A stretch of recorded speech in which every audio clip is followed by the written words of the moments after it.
welcome everybody. This is like day 0 of the Premier Agent Forum. Who has not been to a Premier Agent Forum before? Ooh, lots of first timers. Wow. Awesome. I think, Chris, you've been here, right? Oh yeah. Yeah, yep. I think this is Jason's first for Jason too. This is number 5 for me, okay?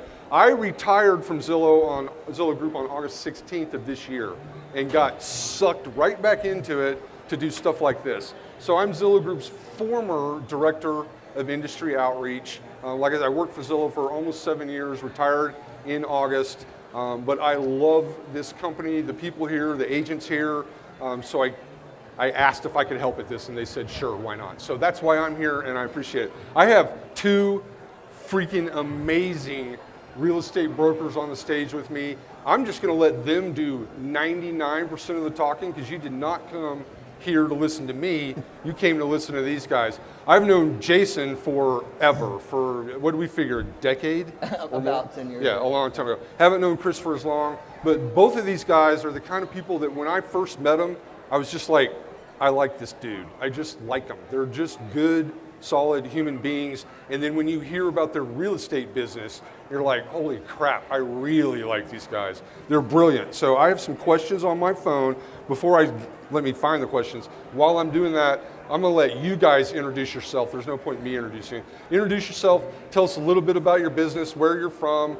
We have about 45 minutes, so if you want to just spend a couple of minutes giving a brief overview of your business for these folks, then we'll jump right in. Oh no, please, Chris. All right, okay. So I'm Chris Lindahl. We created our own independent brokerage, Chris Lindahl Real Estate. We have 45 agents right now in the Twin Cities, Minneapolis market, and then we're in a market that's just south of the Twin Cities by the name of Rochester, and then also western Wisconsin.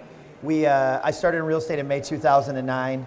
Was an individual agent up until the end of 2014. January of 2015, I started the Chris Lindahl team with our previous brokerage, and then in May of this year, we started our own independent brokerage, and it's been really exciting. Like Jay said, we do things a lot differently, and I think we're really focused on that personal branding, because what I've learned over the years about everything that's happening in our industry is there are a few things that people can't take away from you. One is they can't take away yourself and your personal development and your investment in becoming a better person, and they also can't take away your personal branding.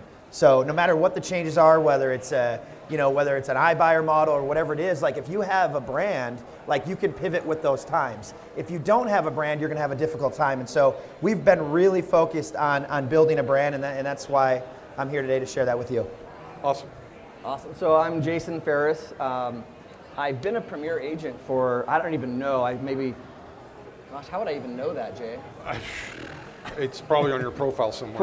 For a really long time. And I bring that up because, it's changed a lot over the years. And so people often ask me, like, knowing that I built a lot of my business on the backbone of Zillow, and I did, by the way, they've asked me often like how it's changed and what I feel about it, and I'm just more excited today than I've ever been about what they're doing now and some of the changes they're looking to do in the future.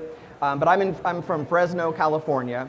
I branded myself initially as Frez Yes instead of Fresno, which was, it's pretty clever, right? But it came from you see movies like, who's seen Karate Kid? Right, they make fun of Fresno in that movie and like in several other movies. And as somebody who was an early adopter into social media, into blogging, I kind of got old always hearing people making fun of our town. And I travel a lot, and like our town has a lot to offer. So that's where the Fresno, Frez Yes came from. I've always told stories about the people, the places, the lifestyle of our town. My blog probably has around 8,000 or 9,000 posts about our people. Not the typical stories that you hear, not the stories of, oh, like here's my listing and here's, like the bedroom bathroom count, right? I decided early on that I was going to allow Zillow to tell people the bedroom bathroom square footage of a home. I was going to tell them the things that they couldn't tell, what it's like to walk down the street, how far is it from the local coffee shop, the story of the 90-year-old woman who's, leathered face and hands, and how she's worked in the vineyards all her life to support her family and to be able to buy a home. And we just stayed with that consistently, with a high level of frequency for many years. And so I went from doing 20 deals a year to now I personally average about 200, 170, 200 deals, and then my team will do 300 or 400 on top of that. 3 years ago, I started my own brokerage with 6 agents and myself and some admin, and now we have 70 agents, and then my team's 12 people with inside that 70. Awesome. That's great. So the first question I have, agents are constantly trying to innovate, create new channels for how to attract and connect with today's consumer. So what are you guys and your teams doing to stay relevant and to stand out? If you could just provide, I don't know, a story or two, some tips for the audience. Yeah, so for me, I think you have to really figure out what you stand for. And I think most people that are sitting here today don't really know why they're doing this. And so what I've learned is, like, if you don't have a foundation of what you're actually doing and why you're doing it, it's going to be really hard to get people to follow along. It's going to cause constant turnover, and it's also going to create uncertainty within the culture of your organization. And so, over the years, I've really focused on, what our core values are, why we're doing what we're doing. Some, rise up, some it's a working document. Some we've adjusted and made modifications. But when you figure out exactly what you stand for, what starts to happen is you start hiring to those core values, and the people you start bringing into your organization do the same thing. What I didn't know when I really got focused on what we were doing is what I didn't know, and what I wasn't doing is I wasn't showing our core values to the consumer. So we have these internal plaques that no one follows. They sit on the wall. They're the wrong things. And you're trying to preach hey, here's the things that we're doing. Here's what we stand for. They didn't really stand for us. But 2, we didn't even communicate that to the consumer. We didn't put it out on social. We didn't put it on our website. And so when you start to figure out what you stand for, I think one of the things you need to do is you need to start telling the community that. Because the community can start all of a sudden start getting behind you and start helping you get to that next level, and you have all of these people that support and bring you to that next level. So at Crystal Doll Real Estate, our number one core value is to be generous. So we all have time, treasures, and talents to give back. And so we're motivated by making a difference in the community and doing those things. And so what starts to happen is the culture in your organization starts to take a life of its own.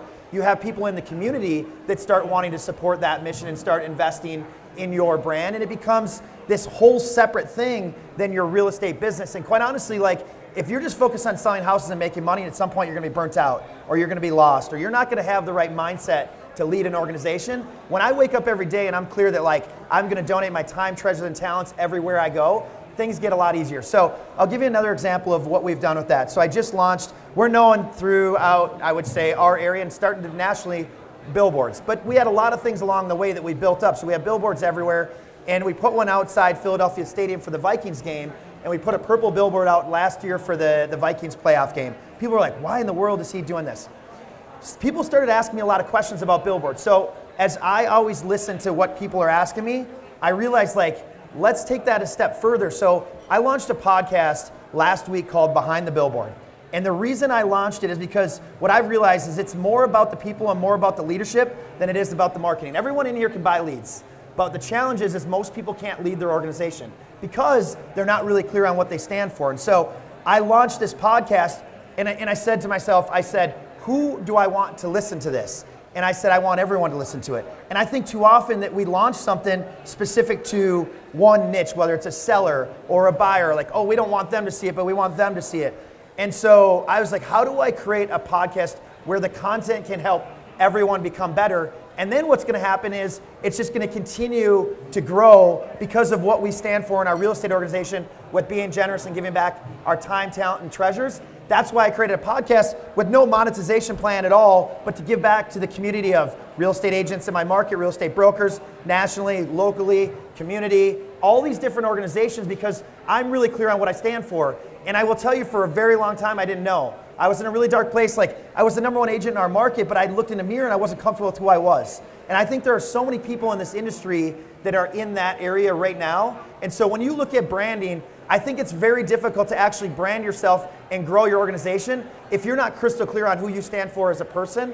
And it's not the words that you say, it's the actions that you take, because the consumer sees how Crystal Doll is in the community, my agents see how I am, our organization sees how I show up. Everyone's watching every move I make. And when we run an organization of our level, we're always on stage. People are watching whether we know it or not. And so you have to make sure that you're crystal clear on what you stand for. Awesome. Thank you.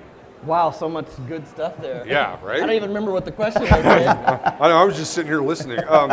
Basically, what are you doing? What are you and your teams doing to stay relevant and to stand out? Right. Okay. So, and Chris, that was awesome stuff. So I hope you got a lot of nuggets from there from Chris. And so here's the big thing, right? Is I would say like you have to live a life that is always on camera, because we are today, right? And so if you're living your life as if you're always being recorded, then you're going to be doing the right things. Does that make sense? Like I talk to my agents all the time. Like if you put a piece of trash in the office, like it's on the ground, is someone going to walk by and pick it up? Like maybe they do, maybe they don't. If they're in line with our core values, they certainly do. If they know there's a camera on them watching that behavior, then you know they're going to pick it up, right? And so this concept of acting trustworthy over a long period of time, right? Consistency with a high level of frequency will earn people's trust, right? If you're acting the right way. I say often in my office, like, they have to like you first, right? Once they like you, you can start to establish trust. And once you've established trust, they will give you their business, right? So we act in trustworthy ways for a long period of time. They begin to like us, then we get their business. We follow this idea of like, so we're always online, right? All the people are always watching, which is great. Like remember like back in the day, right? Like think of your grandparents. When your grandfather went to a store, a hardware store, he picked up, maybe a hammer and a nail. If the product wasn't there available, he'd tell the guy behind the counter what he needed. And then when it came in, the guy would go to his house, right? And say, hey, here's your tool that you special ordered. And that's how business was done. And then, fast forward, 10, 20 years, and you've got the internet. Internet comes online, and then the big media companies, they're controlling the message. And so if you had a bad experience with the guy at the hardware store, you kind of got drowned out because anybody who had enough money or controlled the newspaper, the TV, and the radio, you didn't hear your complaint. Now we're in this day and age where every one of you has a phone in your hand, your pocket, your purse. And so I just make my agents really aware of that everything they do could be broadcast at any time. And that's an awesome thing, because if you're doing the right thing, like they're gonna help spread the word, like what Chris was saying, they're gonna do the work for you, right? And so if I'm doing the right things in the community consistently at a high level of frequency, the community will support that and they will grow your brand for you without like you actually having to pay to get it done. Right. That's awesome stuff. So you guys, Jason, you've got a bazillion blog readers. Chris, you've got billboards, not just in Minnesota, but you put one up in Philadelphia, which I thought was freaking genius, by the way. I love that. But I'm assuming you didn't start there. Jason, you didn't start with a bazillion blog readers. Chris, I don't think you started with a bazillion billboards everywhere. So tell us a little bit about the early days. How did you start? How do you get started? Is there something you would do different today? Which may seem like a strange question for a couple of really successful businesses, but I'm guessing there's probably something back there that you think, man, if I had to do it all over again, I might do this or that. Because these folks out here probably don't have billboards and don't have an extremely well-read blog. So give us a little insight just on how did you get started? Yeah, so everyone in here has the ability to make at least $500,000 a year by just opening up their phone and recording videos every single day. The beautiful thing is everyone's scared to do it. They don't like the way they sound, they don't like the way that they look. They're freaked out to be on camera, and that's what creates the biggest opportunity. So I look back to the early days. I was so terrible on video. I was freaked out, I was scared, and so I bought a tripod, one of those Canon DSLR cameras. I had a garment hanging rack where I had like 20 different suit coats and shirts, and I'd sit in a room for 7 hours and record videos nonstop.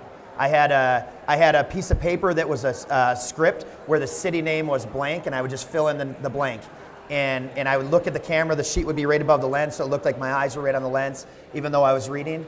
And I would shoot 200 to 300 videos a day, every single day. And that was back in 2010.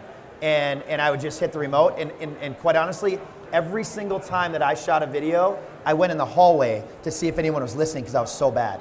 Like I was so awful. I'd run out in the hallway, I'm like, oh my gosh, please tell me no one's on the other side of that wall. And I did that for years and years and years. And I've been so focused on being the best communicator in the world.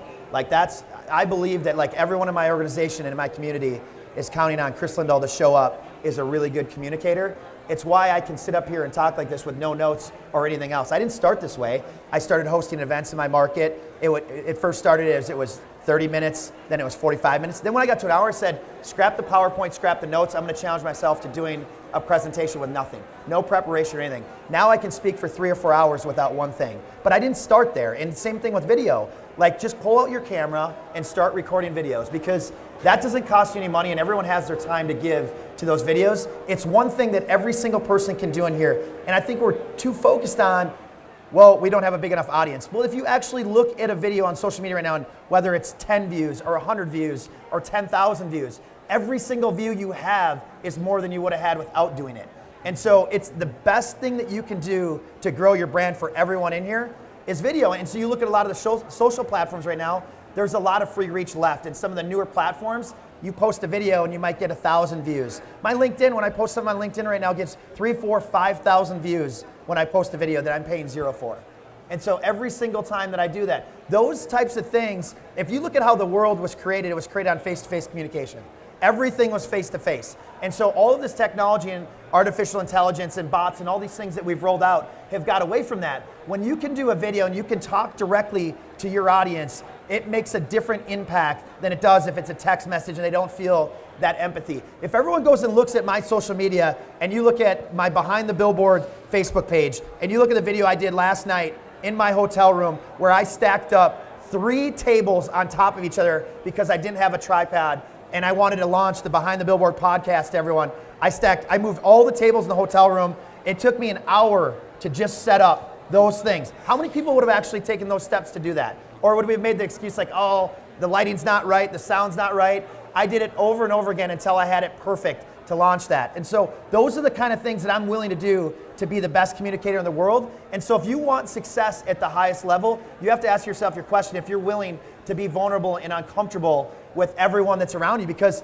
even when I look at that camera after doing thousands and thousands of videos, I'm still freaked out. I still don't love it. Like, I look at it, I'm like, oh, should I do this? There's times where I can shoot 20 or 30 videos of the same exact thing and none of them are right, and I have to walk away from it. And I think that everyone just sees the finished product. To Jay's comment about, like, everyone sees where we are today, but I'm more focused on people's journeys on what got them to where they are, and that's more interesting to me. And so you look back at the success, whether it's Jason, myself, or whoever it may be, there are a lot of things along the way, and there's a lot of clues that were left that you can study and look at that will make a huge difference. But I'll say this today, and 99% of the people still won't do video. Like 99% of the people still won't do video. It is so, I mean, it's the greatest ROI you're gonna get from anything. So when I look at branding, like I think about, as I look at, this is the other thing too. People always say, well, what am I gonna talk about? Like, what am I gonna say? This is where you have to be really focused on what's going on around you, because like Jay's point about about the game before the Super Bowl where I put the billboard up in Philadelphia, anything purple that you put up at that time was gonna get major attention because everyone was passionate about it. Go in your market, in your community, and figure out what thing people are really focused on right now and do a video about that and very little about real estate. The mistake that everyone's making right now is we wanna vomit on everyone and talk about real estate and use me to buy or sell or join my brokerage because we're doing this or doing that. And like to Jason's point, no one's really taking the time to actually connect emotionally. And that's the beautiful thing that you can do with video if you find something that people are passionate about. Most people aren't passionate about buying or selling a house if they're not buying or selling a house today. And so find something in your market, whether it's pets, whatever it is. I just did Secondhand Hounds is a big organization that helps adopt dogs. And so I brought 3 puppies in and did a Facebook Live with the puppies crawling on the table. And what I did is they gave me a table for 10 at their big gala. And I said, I want 9 people that follow me on social media that want to make a difference for Secondhand Hounds. We've got the table, we've covered it, but I just want you to contribute when you get there. And so it had like 75,000 views because people are passionate about that. And so find out what those things are in your market. And let's not forget that we're actually working with human beings, and it's not just sales numbers. We have to connect with them. Yeah, that's a great segue about they're not just numbers, they're people. So let me break down my newsletter a little bit to people.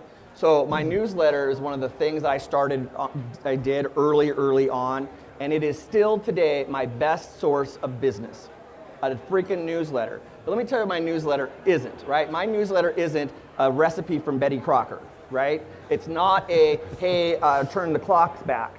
It's not something that shows up one day and then you don't see again for another 2 months. My newsletter shows up every Saturday at 8 a.m.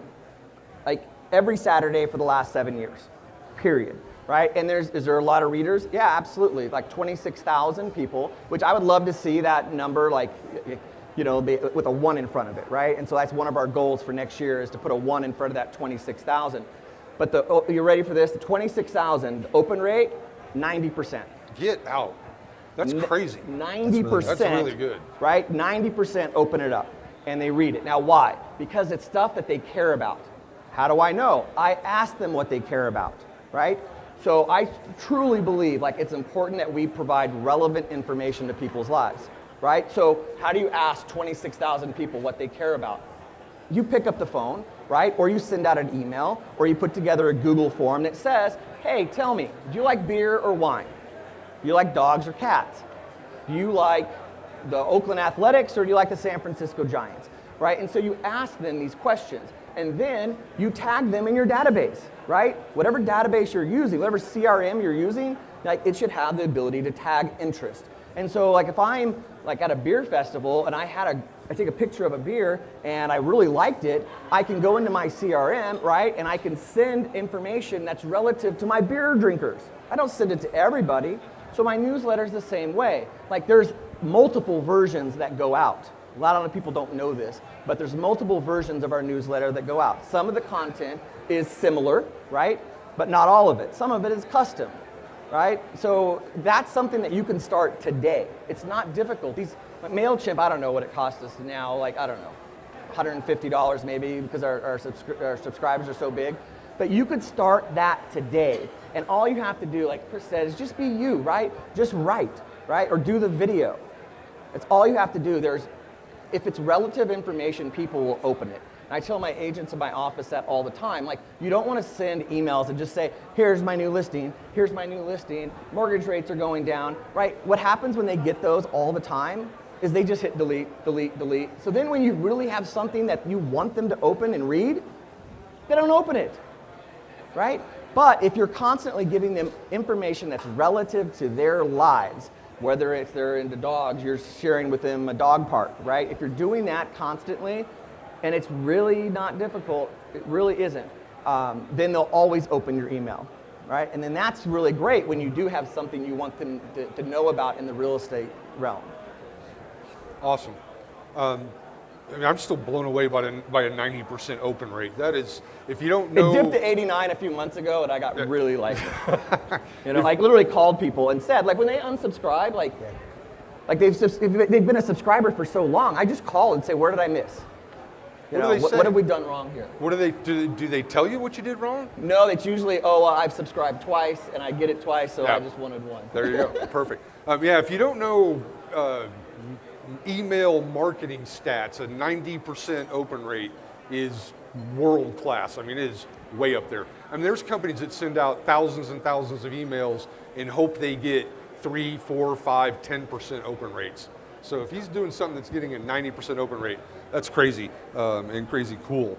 Let me see, I'm going to try to find the next question. Well, you know what, I don't really care what the next question is that I have written down. Here's something that I talk to a lot of agents and I hear it all the time, and it's ROI, ROI. What's your ROI? What's your ROI?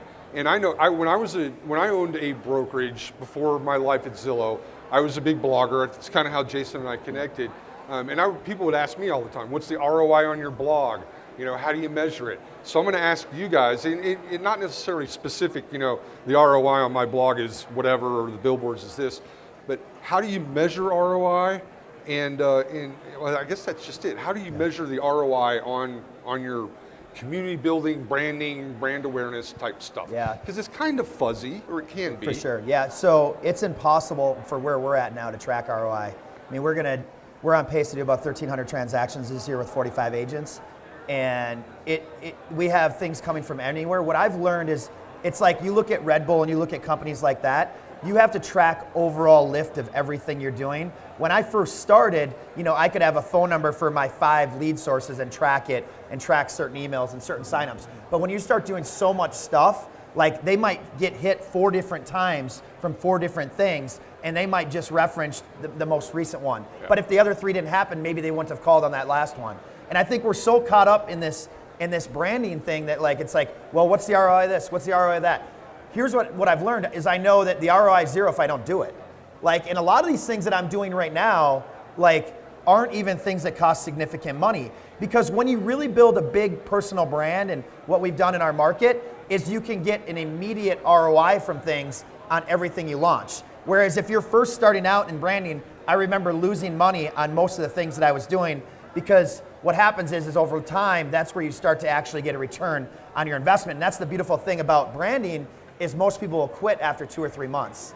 And so if you stay consistent 12, 14, 16 months, then you start to see things. And now, the beautiful thing now is anything that we launch today, we can get almost an immediate result because of the equity we have in our brand. And so that's where I think a lot of you are going to want to go, especially with the way that the industry is changing. Like, in a hurry, you have to figure out how to develop a brand if you don't have one today. Because that's the thing that's going to get us through, you know, the shifting markets, whether it be, you know, rates are on the rise, transactions are changing, different models, different technology. Things are definitely changing. And so there's a place for all of these different things, but the one that wins every single time is a brand. Listen, our Zillow's better because our name is on a listing and everyone knows who we are. Like, that definitely helps. When you're looking at 4 names or you're looking at our name on a listing and they see ours and we have the most reviews and they see and hear us everywhere, like, that makes a big difference on who they're going to check and who they're going to communicate with. And the beautiful thing is like, most people are scared to invest in branding because you can't calculate what the direct ROI is going to be. Like, you could say tomorrow, hey, I'm going to go do this, but I don't know for sure what's going to happen. The key to success in any sort of branding is having an integrative approach so that you're in all the different areas where people are, whether it's their car, whether it's on their device, whether it's the newsletter that goes to their home consistently every month, whether it's the email that goes in there, whether it's the e-newsletter. Just being consistent with as many pillars as you can, that's how you win. The beautiful thing about real estate is that people aren't consistent. Like, so one month you'll get super excited to do something, and then the next month you won't do it. And then the next month maybe you will, or maybe you'll take 3 months off, or maybe your market shifts in the winter, and so you'll take the winter off, and then you'll go back in the spring. And that consistency is the key to success. And I've watched way too many people fall off where they're just starting to get a little bit of success, and then they'll cancel their Zillow, and then they'll cancel their e-newsletter, and then they'll cancel their radio. They'll cancel whatever it is they're doing. What's so interesting is I ask people, you know, what is successful in your business today? And they'll give me answers like, well, I was really successful at doing video a couple months ago. And what's fascinating is, as entrepreneurs, a lot of the things that are successful we stop doing because we ought to constantly be changing things. So if you have something that's super successful, don't change it. I always love asking the questions like, well, if that was so successful and you got so many clients from it, why have you never done it again? That's the kind of answers that I hear so often, is because we end up so distracted that consistency will win every single time. And with the consistency on deliverability, you also have to be consistent on your brand message. And that gets back to what I said earlier about figuring out what you stand for, because when you understand what you stand for, then you put that out there. It's consistent every single time. It's not confusing. I follow a lot of real estate agents and brokers and team, and I don't even know exactly what they're doing half the time. Like, it doesn't make any sense because every time they post something, it's completely different than what they did last time. And consistency, that repetitious over and over and over again, is what wins the long game. Yeah, Chris nailed it there again. And when I look at ROI, I like to look at retention and engagement. And retention's important. Like, I love this story. This is just, we happen to be at Zillow, right? But so often I get asked, like, you know, what's my ROI on Zillow, on my spend? And I really don't like that question, because most people look at it as, oh, I got 5 leads, did I convert 1? How much GCI did I make? After my expenses, what did I end up with? And darn it, Zillow, I didn't make enough money. Like, that's how they look at it. But if you frame it a little bit different and you think of, like, let me give you an example. So I've got a client who's now become a very good friend of mine, which all happens for us, right? Especially when we're delivering like a 6-star service. Her name's Natalie, right? So Natalie finds me on Zillow 7 years ago, okay? She finds me, I do an exceptional job for her, right? I answer the phone, right, quickly. I hear what she's wanting in a home, right? We go and find it, we sell a different one, and she loves it, right? Everything about her life is now happy. You know, that was her dream, to have a home and to sell this other one. And then what does Natalie do? She refers somebody to me, right? And then I deliver 6-star service again. And then they refer someone to me. I can track 14 different transactions From Natalie. From Natalie's From one inquiry on Zillow has evolved over time into most people 14 don't. different I transactions. have two of my very good staff members lose that thought. are people that I've met through that sphere, but I wouldn't have known her whole network of people. I wouldn't have known them had I not delivered 6-star service from day one. So I mean, what's the ROI on Natalie now? And I look at the cost of that lead and what I've gotten from just that one.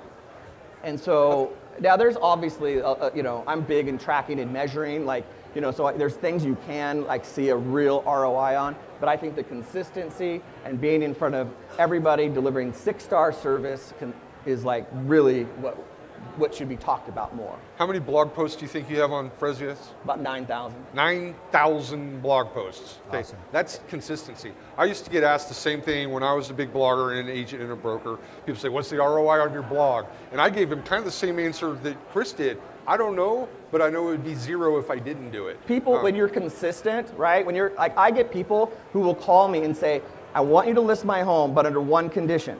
I'm in your newsletter as the featured home, and I get to show up on the blog. Okay, Sure. That's the come list me call, right? Promise me I could be in your newsletter. Oh, I don't know. Of course you can, right? You can be in my newsletter, and of course you can be on the website.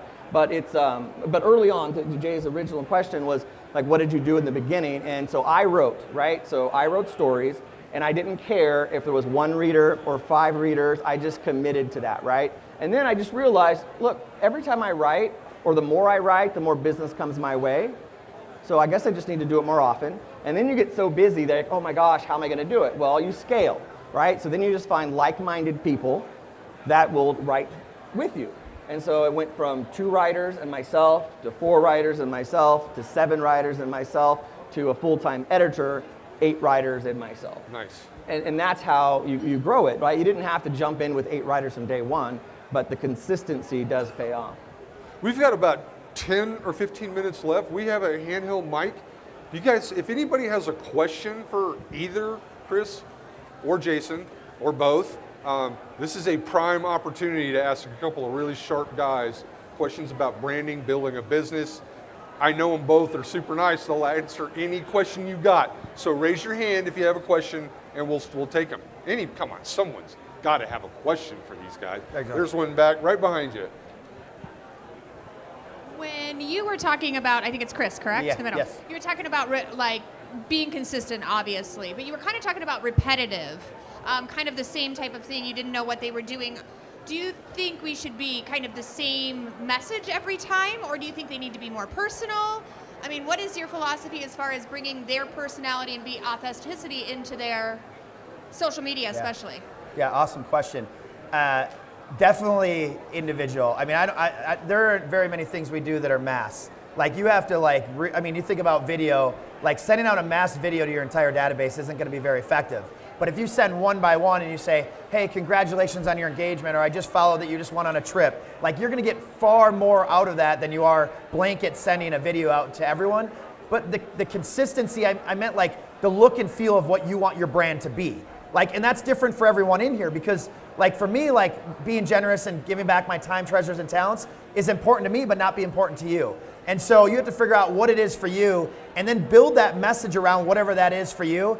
And it's interesting, the most successful real estate companies in the world, they don't really even talk about real estate. They talk about everything but real estate. And so when you're looking at, building your business and scaling your business even further than you already have, is you really have to figure out what it is you want to look like. And then being consistent with that. Listen, the messaging can change, but the messaging can go back into what you want your brand to be. So I can change my messaging, just like I shared, if you can look at my Chris Lindahl Real Estate Facebook page, and we've had 38,000 people following it. If everyone goes in here and looks at that thing, you can get a lot of clues on the brand that we've built. You can look for years and watch the evolution of what we've done.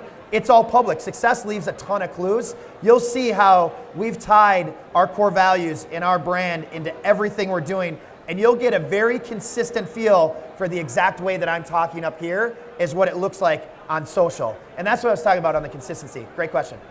I'm going to chime in here on no Yeah, question. yeah, totally. But you made me think of something. Who's here on Facebook? Right? The free platform, by the way, Facebook. You don't have to pay anything to be on. Is anybody using the list feature? You guys have list of people?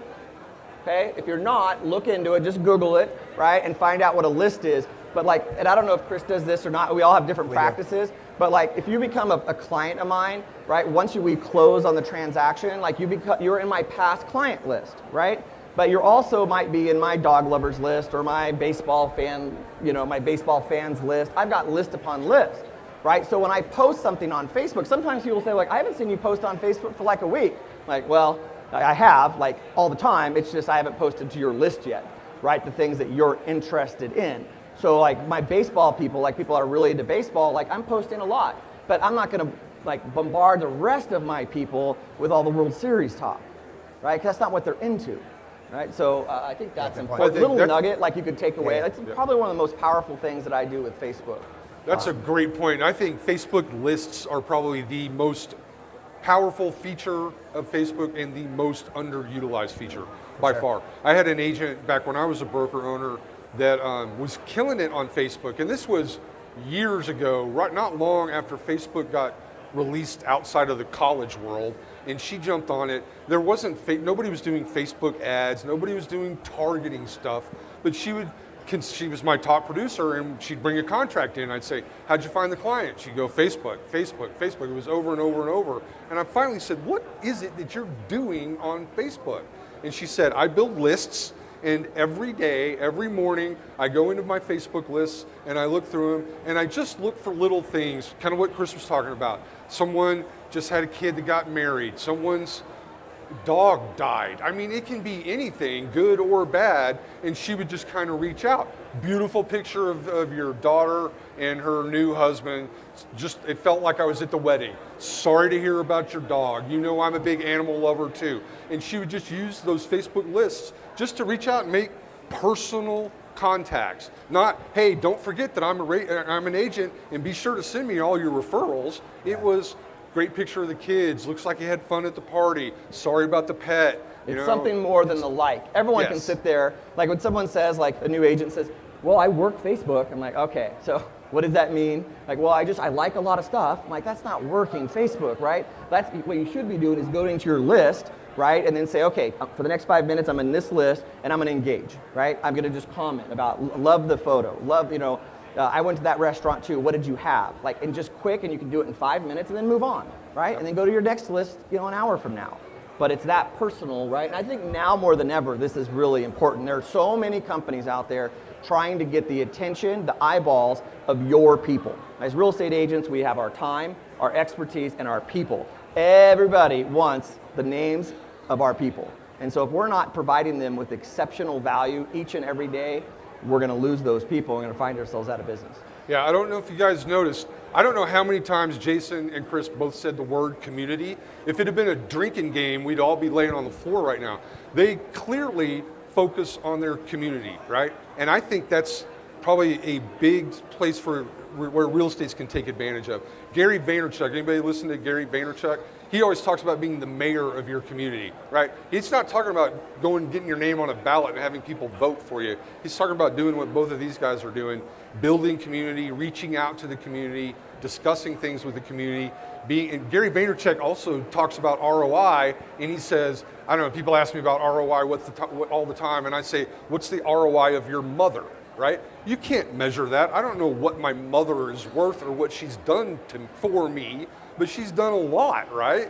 And so I can't measure the ROI of certain things, but community, community, community, they've been saying it and preaching it over and over and over. You don't have to be salesy. Do you guys ever just, I don't know, do you ever just directly talk about real estate, or is they're both shaking their heads? Never. No, it's not the real estate discussion that's making the phone ring, right? No. Any never. other questions? We're running out of time. You guys have a great opportunity here. So you both talked about, you were mentioning, for example, with the blog posts that you've got 8 writers and a full-time editor. In terms of, there's so many things we could be doing, right? Facebook, Instagram, LinkedIn, all of this. You're both owners of your firms. What are you doing to manage that? Do you have someone who is in charge of your social media? Some of it's personal, but there's only so much you can do in a day. How do you manage that? It's a great question. Yeah. So I really believe in being on all the channels. Like I said earlier, like being where the eyes are. That's one of the reasons why I'm a Zillow Premier agent. That's where the eyes are, right? Our buyers are there, right? They've done an exceptional job at their branding, getting people to their website, and that's great for them, right? And so I need to be where the buyers are, I need to be where the sellers are, so that's one of the reasons I'm there. So my personal Instagram, I handle myself, just me. We have a business one, so Frez Yes has one, and I've got contributors to there. So I have 3 people that are posting on there that have other tasks, but they're posting. And then I have my authors, and they're all managed by the editor who reports to me. So I'll hear from her every week, and then I'll give them, we've got a private Facebook group that I communicate to them ideas and things. If I take a listing in a particular neighborhood, I will let that staff member know that, hey, we just listed a property in Woodward Park, let's create some content, right? Let's go out there and capture, let's go to the park, let's do stuff. So I'll do it through Facebook. And then, like I said, Instagram, I handle my own account, and then our business one, I've got 3 people that jump in and out. Not a dedicated yet, but we will have one in the first of the year that'll be dedicated to it. Yeah, so for me, we have a creative director and social media team that handles all of our social at this point, but it wasn't always that way. I handle my personal Facebook, but that's it at this point, and that probably won't happen for much longer. But other than that, everything is controlled by someone in our organization, and like our website. I mean, we have tens of thousands of pages on there, and we have someone that specializes in doing those pages, adding those blogs, adding neighborhood pages, adding school district pages. All of that's done on our website. I'm a firm believer that is finding someone that's better than you are at something is the best place to be. Now I get it that everyone's at a different level of what you can afford and where you're at in the business, but I mean I did everything myself until I could we had enough money where we could scale me out of that position, and quite honestly I'm not even the right person for most of these spots that I was sitting in. So that's why I said video, everyone can do video. That's just super simple. Open the phone right when you walk out of here, just do a Facebook Live, do an Instagram Live, whatever it is, or do a video. And those things are so easy to do that it's fascinating that more people Chris aren't doing is so it. right. I didn't chime in on the video thing, but you have to be doing video. Have you ever seen those zip flyers, where you blast out a property to all the other agents in your market or maybe 10 markets to your north, and then do you know what I'm talking about? Yep. There's different platforms. Yeah. Well, the open rate on those things is 1%. I don't want to reach 1% of 4,000 agents with my listing. But if I do a video, right? If I send a BombBomb or some other video platform to those agents, the open rate's 90 or 82%. So people want to see the video. They go, well, what's Jason's face doing there? What is he talking about today? And so it's open. So if you want people to see your listing, well, then send a video, right? I mean, people love videos. And then I would say do the captions, right? Find a service that does captions for you, because a lot of people will watch videos at work but not want everyone to know that that's what they're doing. So they can just read on the bottom of the video. Interesting. Any other questions? Can we get a mic right over here? Thank you. What service does the caption? What's that? What service do you use to do the captions on the video? What service do you use to do video captioning? I've got I don't know. I got a video editor guy that does that. I don't know what he uses.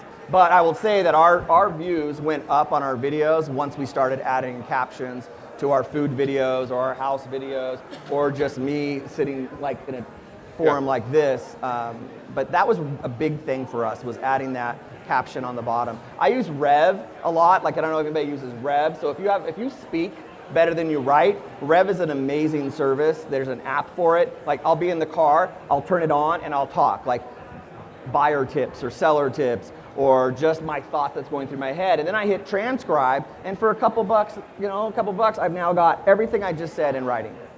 And so I use that almost every day. The most important thing on video right now isn't actually the video, it's the copy that you write with the video. The copy matters so much. If you look at my page and you look at how long our copy is, every single time that we write something, we take people on a journey. We take people on a journey through that post, because think of it like you have your video and you have your copy.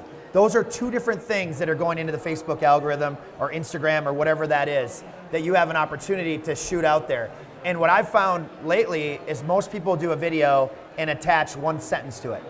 And they have 1 sentence with a video that might be really good, but the copy's terrible. Like you have to have a hook at the beginning of your video that's going to pique their interest. Why do they want to hit listen? Why do they want to turn the volume up? Why are they interested in following your next video or your next post? So make sure that you spend some time.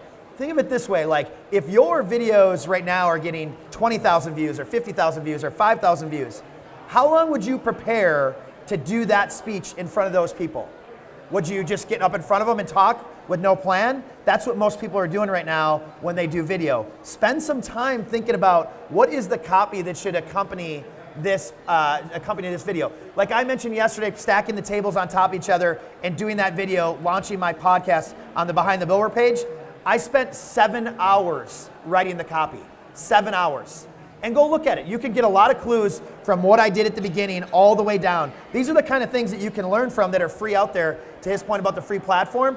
But I spent 7 hours on a video that only took me a couple hours to get it exactly perfect, where I spent way more time writing the copy. So the copy is everything, and long copy on videos on social media right now is killing it. And there's editors that you can hire. So if you're not like a really good writer, like you can go to Uplift and a variety of different sites, just literally type in copywriter for hire. And there are some very skilled people out there that really enjoy writing, that can watch your video and then put it into words, and then you can just tighten it up. The copy that is converting at the highest level right now is copy that is written at a 4th grade level, just so you know. At a 4th grade level. That is converting 2 times as high, or 2 times more than college written stuff. So keep that in mind. So you don't need a bunch of big words. No. Yes.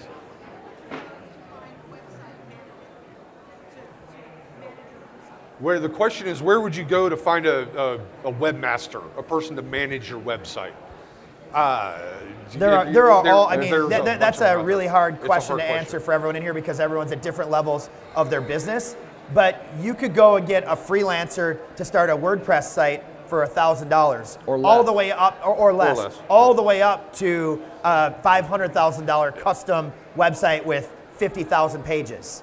But depending on where you're at in your business, when I first started, I just went on one of the freelancer websites, and I had people that were helping me overseas build WordPress websites, and that's how I did it. I still today have a WordPress site, and yeah, and it you know, people sometimes, oh, you need to spend all this money. Look, I get traffic to it, and they're enjoying it, and they're reading it, they're not bouncing off. That's what I care about, and so as long as that's happening, I'm good.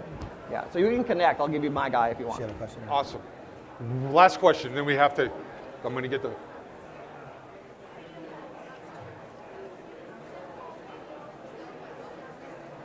Can you? What type of videos? Like sample videos? Here. Oh, there you go, there's a mic. A subject for the video. So like copy. A copy, I think I would start with, if you haven't been on video, you need to be the resource for a market update, right? So, and you could start with some sort of like, imagine selling your home for significantly more money. Hey, it's so-and-so. Here's what people do in lives, and I think this will help a lot of people in here, is you go live or you go on video and you say, hey, so-and-so, I'm so-and-so, and you introduce yourself. Those first few seconds are so critical. That has to be a question. And what it has to do is it has to get them into an emotional state. Like, imagine this, or what would your life look like if you could do this so that you could do that? So you got to get them in a place that like is emotional, and it has to be in that first part. And your introduction of who you are can actually come significantly further down the post. But too many people are making mistakes. They go live, they introduce themselves, and then they go, oh, I'm going to wait for people to tune in. And then they're waiting for people to tune in. What you don't realize is all the people that are actually watching the video on replay that don't want to wait for you to wait for people to tune in. The people that are tuning in live is significantly less than the people that are watching on a replay. The only thing that I focus on when I do a video is what I'm going to say in the first sentence. The rest of it I don't know. I rehearse, like, what is that first sentence going to be? And I say it right away, and I put them in an emotional state where they need more. They want more. And then be authentic, right? And this is what he's saying. You got to really be authentic. If people feel that you're being authentic, then they're going to watch, right? It's acting in that trustworthy manner. But like, so if you have like a passion for cooking, like make your videos about cooking, right? Yeah. Because people will watch that and they'll connect, they'll feel that authenticity from you. And then the next thing you know, right, they're asking you like about real estate, right? Because you're not trying to be fake.